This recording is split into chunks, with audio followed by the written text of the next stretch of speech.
मां हूं, धरती मां। जीने के कुछ नियम होते हैं, कुछ सिद्धांत होते हैं जिनका पालन करना मानव का कर्तव्य है। इन्हीं में से एक सिद्धांत यह है कि पूर्वजों के दिए हुए संस्कार को नई पीढ़ियां केवल इसलिए ना तोड़ें कि ये संस्कार पुराने हैं। इन संस्कारों में से एक संस्कार यह है कि पिता परिवार का स्वामी होता है। परिवार का पालन पोषण करके वो भगवान विष्णु का धर्म निभाता है। परिवार के दुख सुख का ध्यान रखना उसका परम कर्तव्य है। महाराज उत्तानपाद से इसी धर्म को निभाने में चूक हो गई। परिणाम स्वरूप उनके पुत्र को वो कष्ट झेलना पड़ रहा है जिसे देखकर मेरा मन भर आया है और माता लक्ष्मी उदास दिखाई पड़ती हैं। यह सोचकर तो दुख और भी बढ़ जाता है कि ध्रुव के कष्ट की श्रृंखला न जाने कब समाप्त होगी। ओम नमो भगवते वासुदेवाय। ओम नमो भगवते वासुदेवाय। ओम नमो भगवते वासुदेवाय। ओम नमो भगवते वासुदेवाय। ओम नमो भगवते वासुदेवाय। ओम नमो भगवते वासुदेवाय।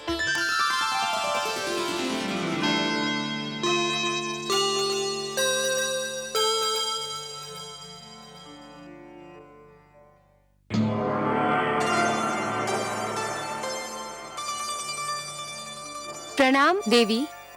प्रणाम। हमारे अहोभाग्य कि विष्णु भार्या ने शिवलोक में पधारकर उसे पावन कर दिया। विराजिए। लेकिन देवी, यदि आप मेरे पति भोलेनाथ के दर्शन के लिए पधारी हैं, तो वो इस समय काशी में विराजमान है। मैं आपसे मिलने आई हूँ। तब तो मैं अपने भाग्य पर जितना गर्व करूं उतना कम है देवी।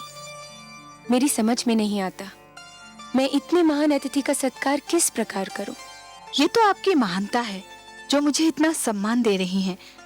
किंतु सत्य तो ये है कि आज मैं शिवलोक में अतिथि नहीं याचक बनकर आई हूँ। एक विनती लेकर उपस्थित हुई हूँ।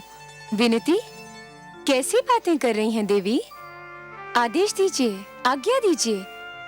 संपूर्ण संसार जानता है शिव के हृदय में विष्णु वास करते हैं। परंतु देवी, आपको चिंताग्रस्त देखकर मुझे आश्चर्य हो रहा है।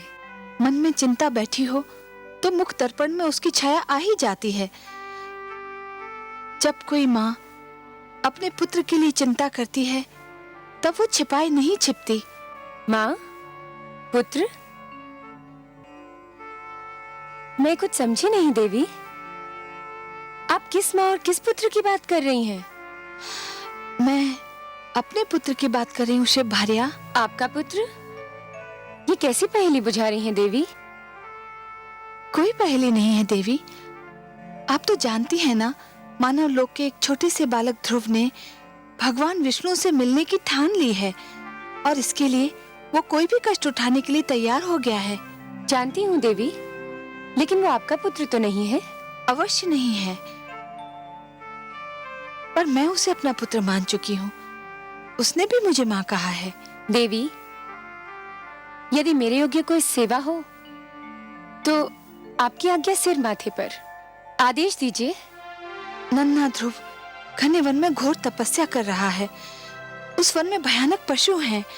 मुझे भय है मेरे ध्रुव पे कोई संकट ना आ जाए।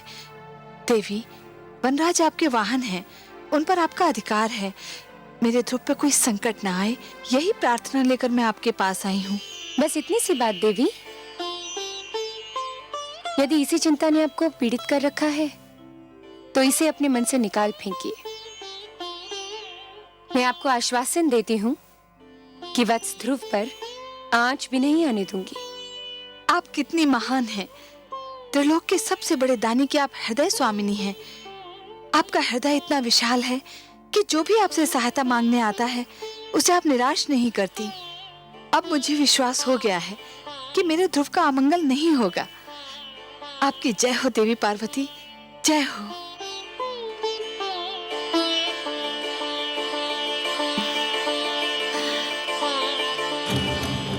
भगवते वासुदेवाय।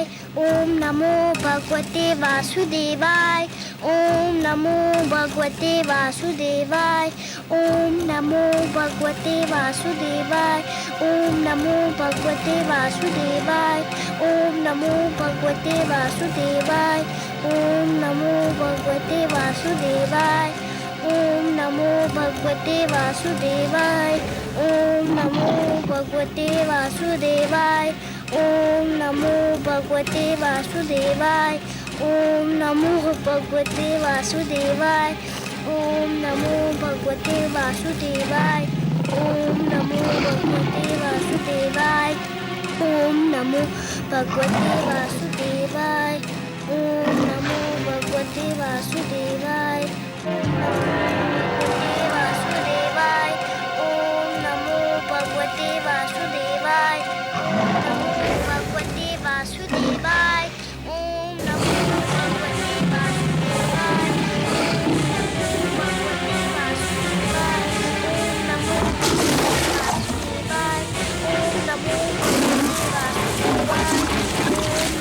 भगवते वासुदेवाय। ओम नमो भगवते वासुदेवाय।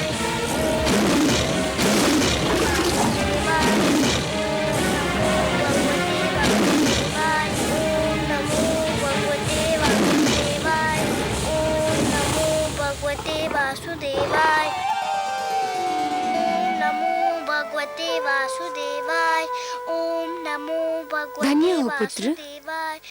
धन्य है तुम्हारी ये तपस्या, तुम्हारा ये विश्वास, तुम्हारा ये दृढ़ निश्चय। पुत्र, तुम्हारी ऐसी तपस्या से तो बड़े बड़े ऋषि मुनि भी सीख लेंगे।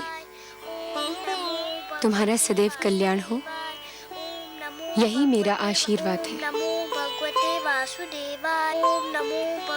तुम्हें सदैव सफलता मिले पुत्र, यही मेरी कामना है।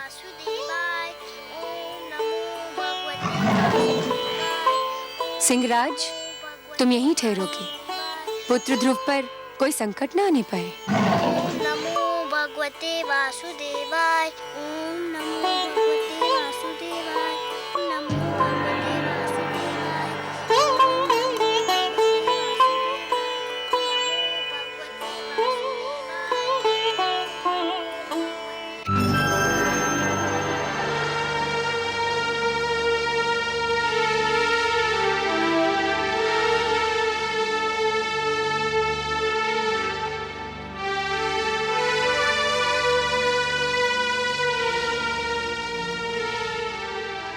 आइए देवी, पधारिए।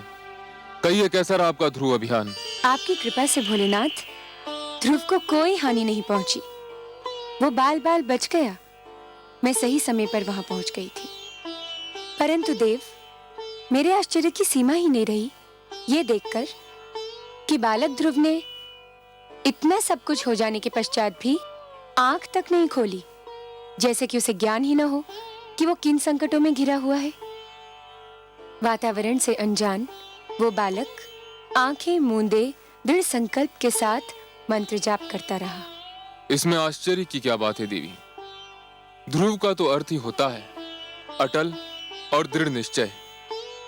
जो अटल है वो ध्रुव है, जिसे कोई अपने स्थान से डिगा नहीं सकता, वही ध्रुव है। कितने भाग्यशाली होंगे वो माता पिता देव जिनका वो पुत्र है। देवी, भाग्य की परिभाषा सभी अपने अपने ढंग से और अपनी अपनी स्थिति के अनुसार करते हैं। बालक ध्रुव के माता पिता अवश्य भाग्यशाली हैं, किंतु यह सत्य अभी तक उन पर विदित नहीं हुआ है। वे स्वयं को इसलिए अभागे समझ रहे हैं क्योंकि उनका पुत्र, उनकी आंखों का तारा उनकी आंखों से ओझल हो गया है। तनिक देखिए तो क्या दशा हो रही है उन बेचारों की।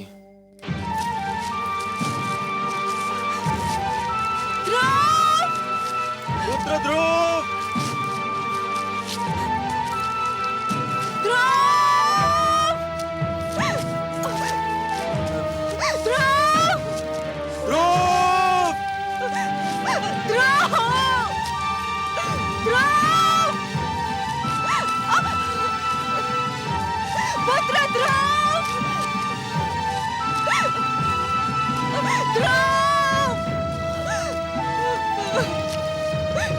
पुत्र ध्रुव!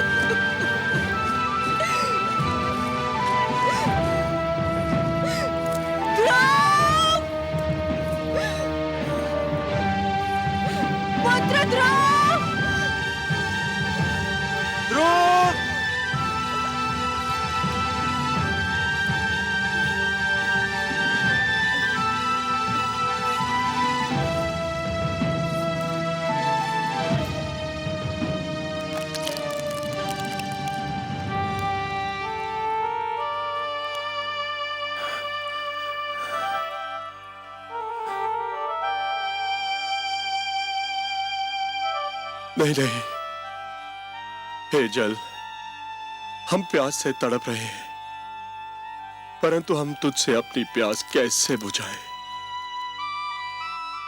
न जाने हमारे लाडले पुत्र ध्रुव की प्यास तूने बुझाई है या नहीं।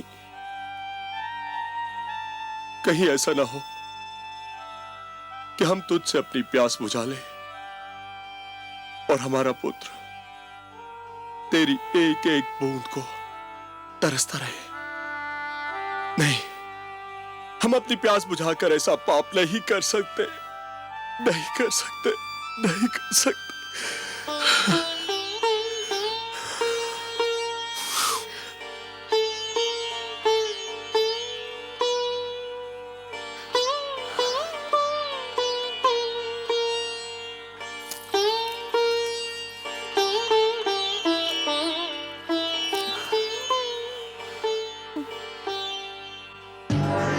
नारायण नारायण। देव ऋषि आप, महारानी सुनीति, लगता है हमारे भाग्य जाग गए। आपके दर्शन करके तो हम धन्य हो गए। न जाने कब से हमारी आंखें आपके दर्शनों की प्यासी थी। आंखों की प्यास यदि बुझ गई हो तो अब आप जल से अपनी प्यास बुझाएं। जल ग्रहण कीजिए राजन, आप भी, और महारानी सुनीति आप भी। कैसे ग्रहण करें? जब से हमारा पुत्र राजमहल छोड़ के गया है, भूख प्यास सब मिट गई हमारी। न जाने कहाँ होगा, कैसा होगा, उसे ढूंढ ढूंढ के थक गए हम। राजभवन का पाला हुआ न जाने किन मार्गों में ठोकरें खा रहा होगा वो। आपका पुत्र भगवान विष्णु की खोज में निकला है। जो भगवान की खोज में निकलते हैं, जिनके मन में वो रम जाते हैं, उन्हें भगवान अपनी अनुकंपा की छत्र छाया में ले लेते हैं। संसार की कोई भी विपदा उन्हें छू भी नहीं सकती। हमारा पुत्र कहाँ है इस समय? मैं ये तो नहीं बता सकता देवी, परंतु इतना अवश्य कह सकता हूं, वह जहां भी है सुरक्षित है। क्या हम उसे मिल सकते हैं देव ऋषि? यह भी संभव नहीं है, क्योंकि ध्रुव भगवान विष्णु के अतिरिक्त किसी से मिलना नहीं चाहता। फिर आप उससे कैसे मिल सकते हैं? हे देवर्षि, क्या हम उसकी एक झलक भी नहीं देख सकते? नहीं देवी, यह भी संभव नहीं है। क्यों संभव नहीं? इसलिए क्योंकि उसे स्वयं भगवान विष्णु की एक झलक देखने की धुन है, इसलिए आप उसे देख न पाएंगी। मेरा परामर्श मानेंगे राजन? आज्ञा दे प्रभु। आप अपनी राजधानी लौट जाइए। यह संभव नहीं है देव ऋषि। मैं प्रण कर कर निकला था कि लौटूंगा तो ध्रुव को साथ लेकर, नहीं तो मैं भी नहीं लौटूंगा। नारायण नारायण। महाराज उत्तानपाद, आप भी विचित्र प्राणी हैं। क्यों प्रभु? आपने तो मानो ठान ली हो कि जीवन भर वही करेंगे जो दूसरों के लिए कष्टदायक हो। ये आप क्या कह रहे हैं प्रभु? मैंने तो कभी किसी को कोई कष्ट नहीं पहुंचाया। किसको नहीं पहुंचाया? कौन सा धर्म निभाया आपने जिससे दूसरों को सुख मिले? मैं आपका कटाक्ष समझा नहीं प्रभु। कटाक्ष नहीं, ये सत्य है राजन। सबसे पहले आप पति धर्म भूले। आपने सुंदरता में अधिक रुचि ली, नीति को महत्व नहीं दिया। सुंदर सुरुचि को पाकर आप सुशील सुनीति को भूल गए। आपने पिता का भी धर्म नहीं निभाया। इसलिए आज आपके जिस पुत्र को आपके स्नेह की छांव में होना था, वह इस झुलसाती धूप में भटक रहा है।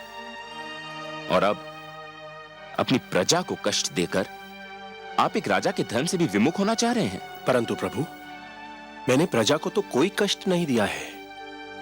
कैसे नहीं दिया?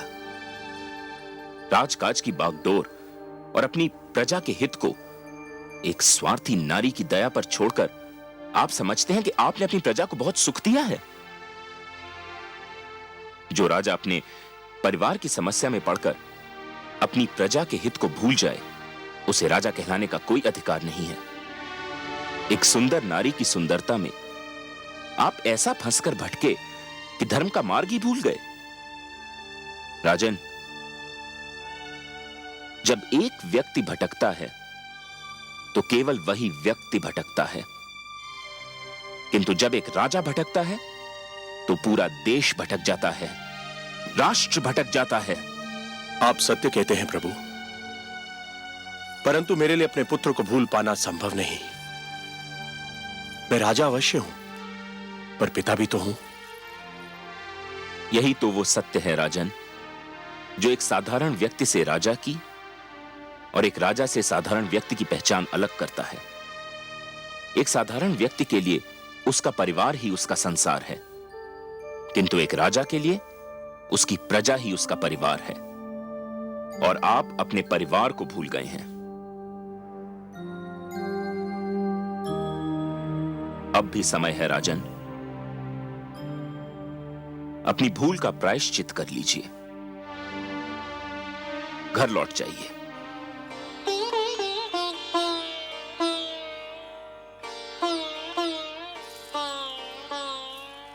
देवर्षि, आप तो मेरे पूज्य पितामह हैं, सृष्टि के सबसे महान पथ प्रदर्शक हैं। आपने तो सदैव ही भटकों को मार्ग दिखाया है। आपने मुझे भी धर्म का मार्ग दिखाया है। मुझे मेरी भूल बताकर आपने बड़ा उपकार किया है। प्रणाम है आपको, बारंबार प्रणाम है। आपकी आज्ञा शरोधार्य करके मैं अपने परिवार, अपनी प्रजा के पास वापस लौटता हूं।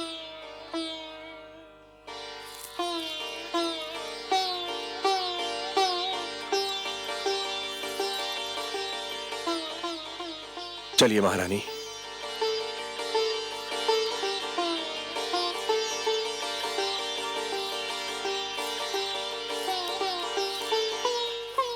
चलो, माता पिता को तो सद्बुद्धि मिल गई। अब देखें ध्रुव की स्थिति क्या है। नारायण नारायण। ओम नमो भगवते वासुदेवाय। ओम नमो भगवते वासुदेवाय। ओम नमो भगवते वासुदेवाय। ओम नमो भगवते वासुदेवाय। ओम नमो भगवते वासुदेवाय। ओम नमो भगवते वासुदेवाय। ओम नमो भगवते वासुदेवाय। ओम नमो भगवते वासुदेवाय। ओम नमो भगवते वासुदेवाय। ओम नमो भगवते वासुदेवाय। ओम नमो भगवते वासुदेवाय।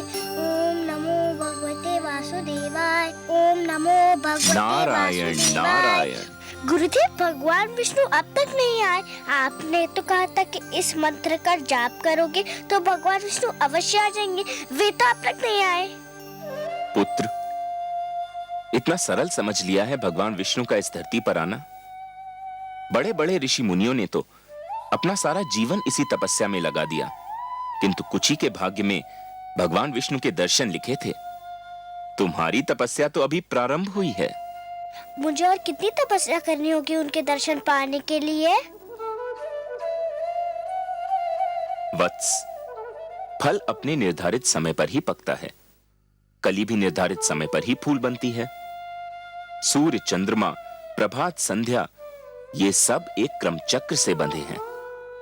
इनका उदय होना, अस्त होना, आना जाना, ये सब निर्धारित समय से ही होता है।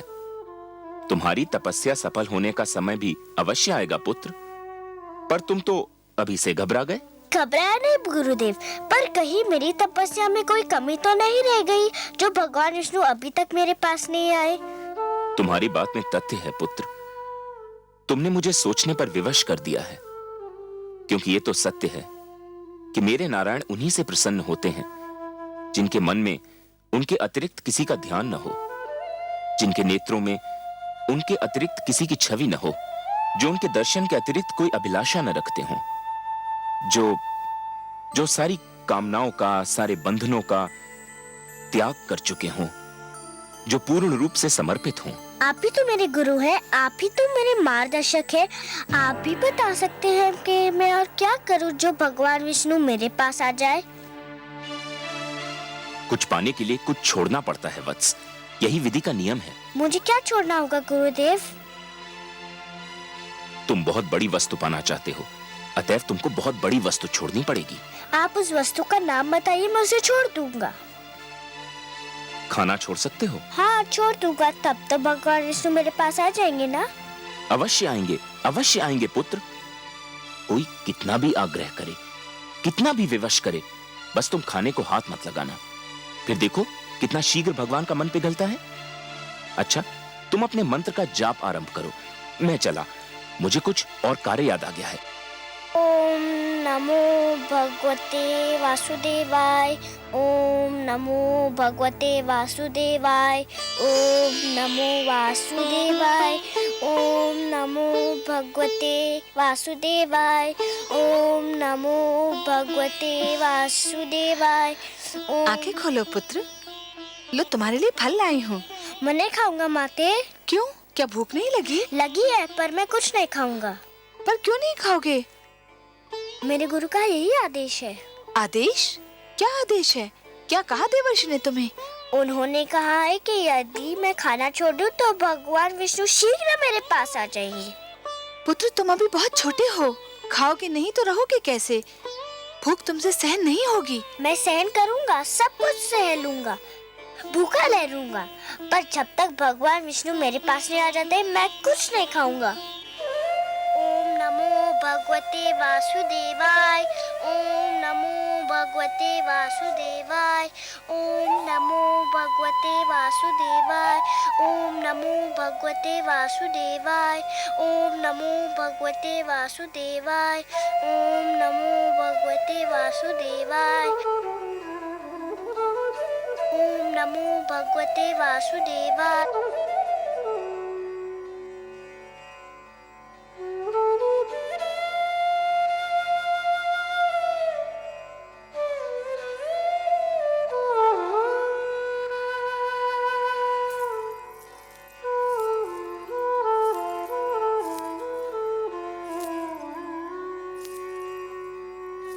आपका मुख आपके मन का दर्पण है देवी। मन में चिंता हो तो उसकी छाया आपके मुख पर कहीं दूर से दिखाई देने लगती है, और आज तो आप सिर से पांव तक चिंता की मूर्ति बनी हुई हैं। सब कुशल तो है? कुशल कहाँ कमल नयन, देवर्षि नारद को न जाने समस्याएं खड़ी करके क्या आनंद आता है। एक और नई समस्या खड़ी कर दी उन्होंने। अब कौन सा नया पुष्प खिलाया उन्होंने? पहले तो उसे वन में तपस्या करने के लिए छोड़ दिया।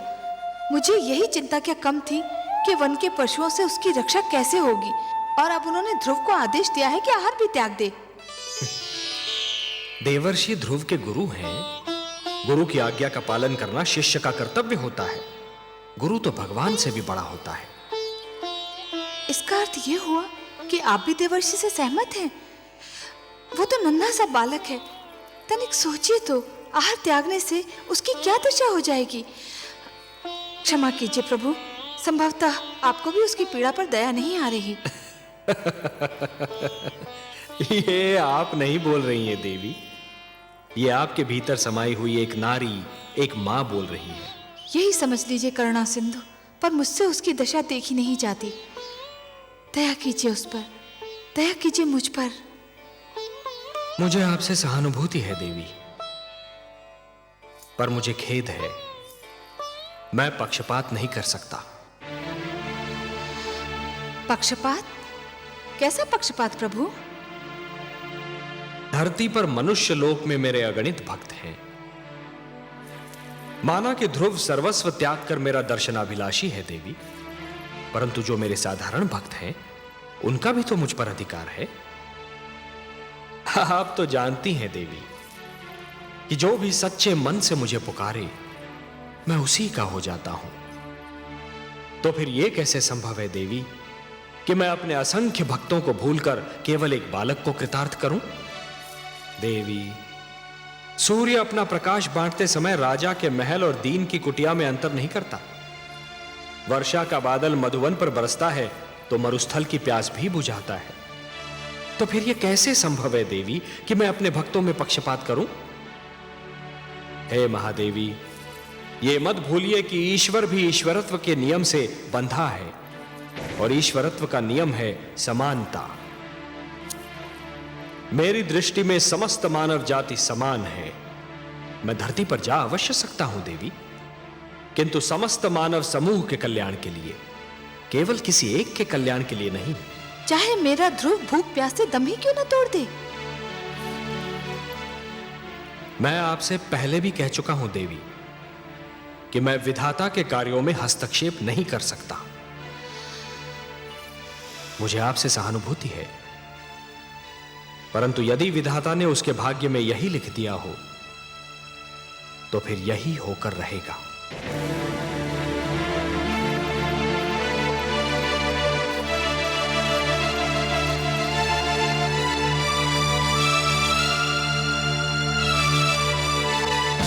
ओम नमो भगवते वासुदेवाय। ओम नमो भगवते वासुदेवाय। ओम नमो भगवते वासुदेवाय। ओम नमो भगवते वासुदेवाय। ओम नमो भगवते वासुदेवाय। ओम नमो भगवते वासुदेवाय। ओम नमो भगवते वासुदेवाय। ओम नमो भगवते वासुदेवाय। ओम नमो भगवते वासुदेवाय। ओम नमो भगवते वासुदेवाय। ओम नमो भगवते वासुदेवाय। ओम नमो भगवते वासुदेवाय। ओम नमो भगवते वासुदेवाय।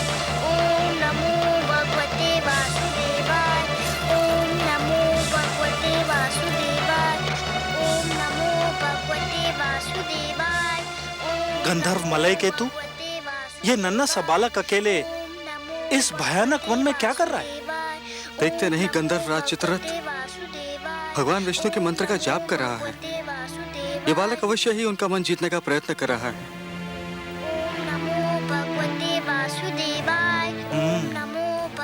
ये तो चिंता का विषय है गंधर्वराज। है तो सही, कहीं इसकी तपस्या हमारे स्वर्ग के स्वामी के लिए कोई संकट ना खड़ा कर दे। तब तो हमें तुरंत देवराज इंद्र को सूचित करना चाहिए। चलो, कहीं देरी ना हो जाए। ओम नमो भगवते वासुदेवाय। ओम नमो भगवते वासुदेवाय। ओम नमो भगवते वासुदेवाय।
देवराज, देवराज, देवराज, देवराज।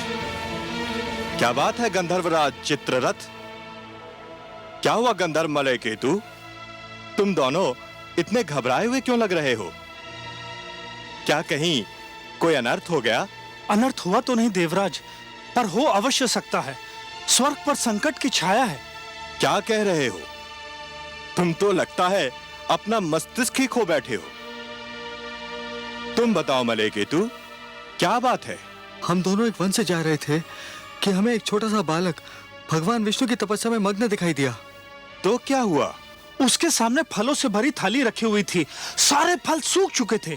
इसका अर्थ यह हुआ कि उसने आहार भी त्याग दिया है। बड़ी कठिन तपस्या लग रही थी उसकी।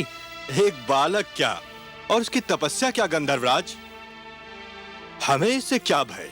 हमारे मन में उसे तपस्या करते देखकर ये भय समा गया कि कहीं वो भगवान विष्णु से इंद्रासन ना मांग ले। मेरा आसन? ये क्या कह रहे हो? गंधर्व मलय केतु सत्य कह रहे हैं देवराज। धरती लोक के वासियों की दृष्टि सदैव इंद्रासन पर लगी रहती है। इंद्रासन इतना महान है कि हर कोई उसे लेना चाहता है। स्वर्ग को कौन नहीं जीतना चाहता देवराज? तुम दोनों ने तो मुझे चिंता में डाल दिया। नारायण नारायण।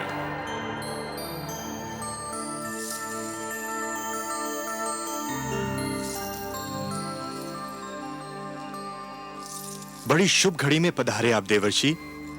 मैं सोच ही रहा था कि अपनी चिंता का भागीदार किसे बनाऊं कि आप आ गए। मैं आपकी कोई सेवा कर सका तो स्वयं को धन्य समझूंगा। आपको ज्ञात है कि एक बालक वन में भगवान विष्णु के लिए तपस्या कर रहा है? हाँ, मैं जानता हूं। उस बालक का नाम ध्रुव है। क्यों कर रहा है वो तपस्या? बड़ा विचित्र प्रश्न है देवराज। क्या आप किसी को तपस्या करने का भी अधिकार नहीं? परंतु उसकी तपस्या का कोई तो उद्देश्य होगा। तपस्या, साधना, भक्ति और आराधना ये व्यक्तिगत कार्य हैं देवराज। जो जिसकी पूजा करता है वही उसका उद्देश्य समझता है। आराधक और आराध्य के बीच आने का किसी को भी अधिकार नहीं। मुझे इतना भोला न समझिए देवर्षि। धरती के वासी स्वार्थ के बिना ईश्वर की पूजा भी नहीं करते। इस बालक का भी अवश्य ही कोई स्वार्थ है। मानता हूं देवराज, आप सत्य कह रहे हैं, किंतु ध्रुव के विषय में कहना उचित न होगा। क्यों? मानव लोक के वासियों के मन में साधारणतया दो ही प्रलोभन होते हैं। या तो उन्हें सत्ता का लोभ होता है या फिर धन का। ध्रुव महाराज उत्तानपाद का ज्येष्ठ पुत्र है, सो उसे सत्ता का क्या लोभ होगा? सत्ता तो आज नहीं तो कल उसके हाथों में आनी ही है। और आप तो जानते ही हैं देवराज कि धरती पर जिसके हाथों में सत्ता होती है उसके चरणों में धन का ढेर लग जाता है। सो ध्रुव को धन का भी लोभ नहीं हो सकता। हमारे गंधर्व तो कुछ और ही सोचते हैं। क्या सोचते हैं आपके गंधर्व? इनका विचार है और हमारे विचार में इनका विचार कुछ अनुचित भी नहीं कि ध्रुव भगवान विष्णु से वरदान में हमारा सिंहासन मांगने वाला है। नारायण नारायण। देवराज, धरती पर कई बार प्रलय आई और फिर सृष्टि की रचना भी हुई।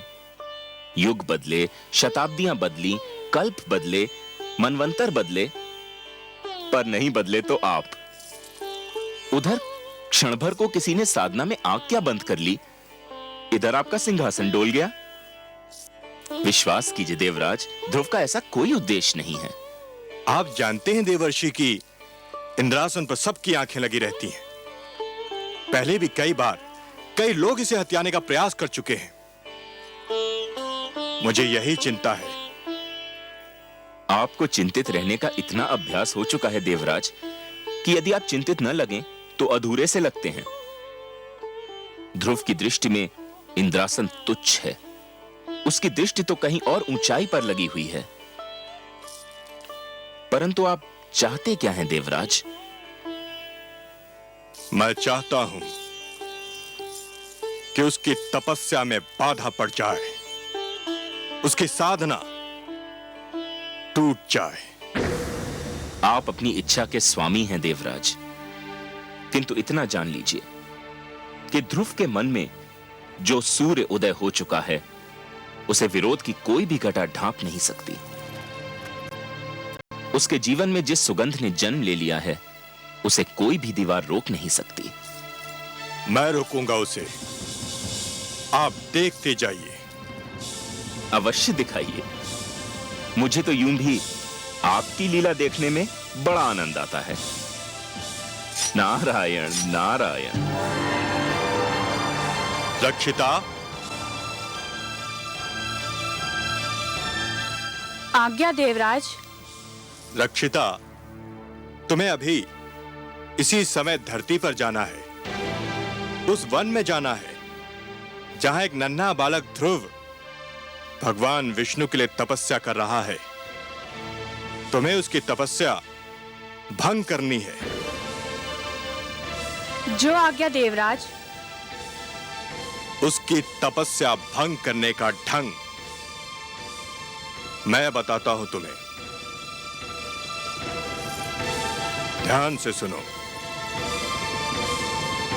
ओम नमो भगवते वासुदेवाय। ओम नमो भगवते वासुदेवाय।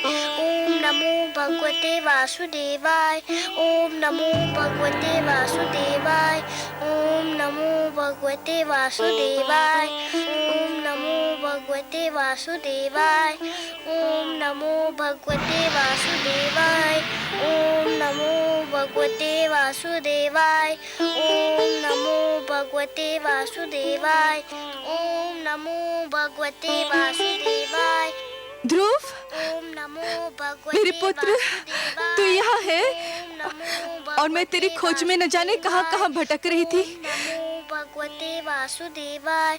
ओम आंखें तो नमो खोल मेरे राज भगवते दुलारे। वासुदेवाय। ओम देख, नमो भगवते वासुदेवाय। देख मैं तेरे सामने खड़ी हूँ। ओम नमो भगवते वासुदेवाय। देख तेरे वियोग में ओम नमो भगवते मेरी क्या दशा हो गई। ओम नमो भगवते वासुदेवाय। ओम नमो भगवते वासुदेवाय। ओम अरे, नमो भगवते वासुदेवाय। तू तो मेरी बात ही नहीं सुनता। ओम नमो भगवते वासुदेवाय। पहले मेरी एक पुकार पर ओम नमो भगवते मेरे पास दौड़ा चला आता था, ओम नमो मेरी बाहों में भगवते समा जाता था। वासुदेवाय।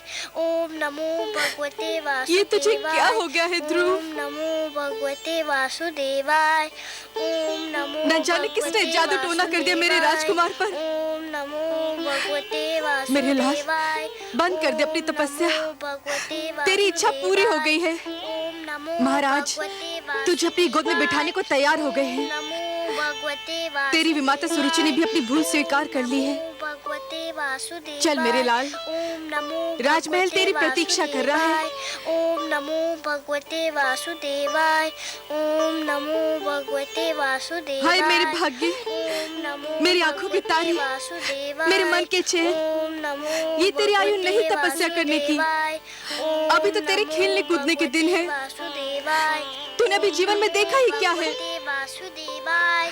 ओम नमो भगवते तुझे मेरी सौगंध, वासुदेवाय। बंद कर दे ये जाप। ओम नमो भगवते वासुदेवाय। ओम नमो भगवते वासुदेवाय। यदि तूने ये जाप नहीं बंद किया ओम नमो भगवते तो मैं अभी यहीं तेरे सामने ओम नमो अपने प्राण त्याग दूंगी। वासुदेवाय। ओम नमो भगवते वासुदेवाय। ओम नमो भगवते वासुदेवाय। ओम नमो भगवते वासुदेवाय। ओम नमो भगवते वासुदेवाय। ओम नमो भगवते वासुदेवाय। ओम नमो भगवते वासुदेवाय। ओम नमो भगवते वासुदेवाय। ओम नमो भगवते वासुदेवाय। ओम नमो भगवते वासुदेवाय। ओम नमो भगवते वासुदेवाय। ओम नमो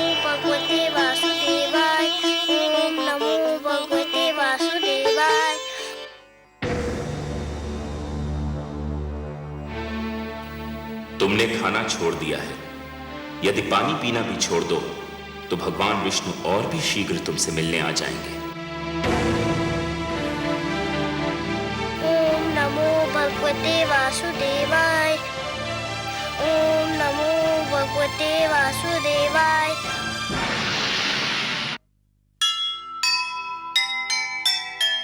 यह कैसा संकल्प है, यह कैसा विश्वास, सब संकट सहती गई प्रभु दर्शन की आस। देवलोक में मच गया भीषण हाहाकार, डिगा नहीं ध्रुव का हृदय, देव गए सब हार, देव गए सब हार।